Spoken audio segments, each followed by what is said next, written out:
বন্ধুরা, আজকে যে ভিডিওটি আপনাদের দেখাতে যাচ্ছি এটা দেখে আপনাদের হৃদয় স্পর্শ করবে। এক বিশাল হাতি যার পা ভয়ঙ্করভাবে ফুলে গেছে, ভিতরে পুঁজ জমে গেছে আর সে প্রচণ্ড কষ্ট পাচ্ছে।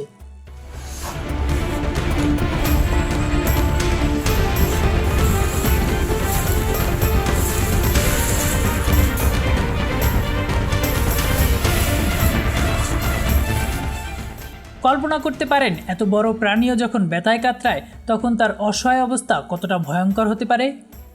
দেখুন, ইন্ডিয়ার একদল প্রাণী চিকিৎসক এগিয়ে এসেছেন হাতিটিকে বাঁচাতে।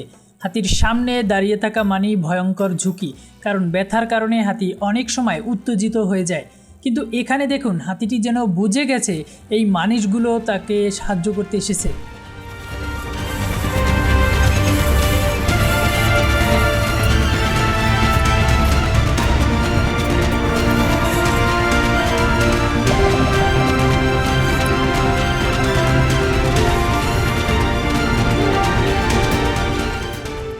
হাতি আর মানুষের সম্পর্ক হাজার বছরের পুরনো। হাতিকে একসময় যুদ্ধে, ভার বহনে, এমনকি ধর্মীয় আচারেও ব্যবহার করা হয়েছে। কিন্তু এখানে বিষয়টা আলাদা। এখানে মানুষ কোনো স্বার্থের জন্য না, একেবারে মানবিক কারণে এগিয়ে এসেছে। এটা আসল ভালোবাসা।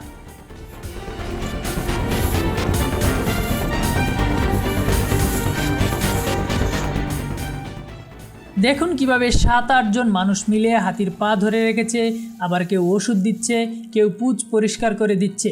হাতিটিও অবাকভাবে শান্ত হয়ে আছে, কারণ সে বুঝতে পারছে এই মানুষগুলো তার কষ্ট লাঘব করতে এসেছে। একটা বন্যপ্রাণী তবুও কৃতজ্ঞতার প্রকাশ করে, আপনিও ওর চোখ দেখলে বুঝতে পারবেন। বন্ধুরা, সত্যি বলতে এই দৃশ্যগুলো আমাদের শেখায় প্রাণীরা আমাদের শত্রু নয়, তারা অনুভূতি বোঝে, ব্যথা বোঝে, ভালোবাসা বোঝে। আর যখন মানুষ তাদের পাশে দাঁড়ায় তখন প্রাণীরাও মানুষকে আপন করে নেয়। এই ভিডিওটা দেখে আমার একটা কথাই মনে হচ্ছে, আমরা যদি প্রত্যেকে নিজেদের চারপাশের প্রাণীগুলোর প্রতি একটু দায়িত্বশীল হই, তবে পৃথিবীটা আরও সুন্দর হয়ে উঠবে। হাতির মতো বন্যপ্রাণী থেকে শুরু করে রাস্তার কুকুর, সবাই আমাদের ভালোবাসা ডিজার্ভ করে।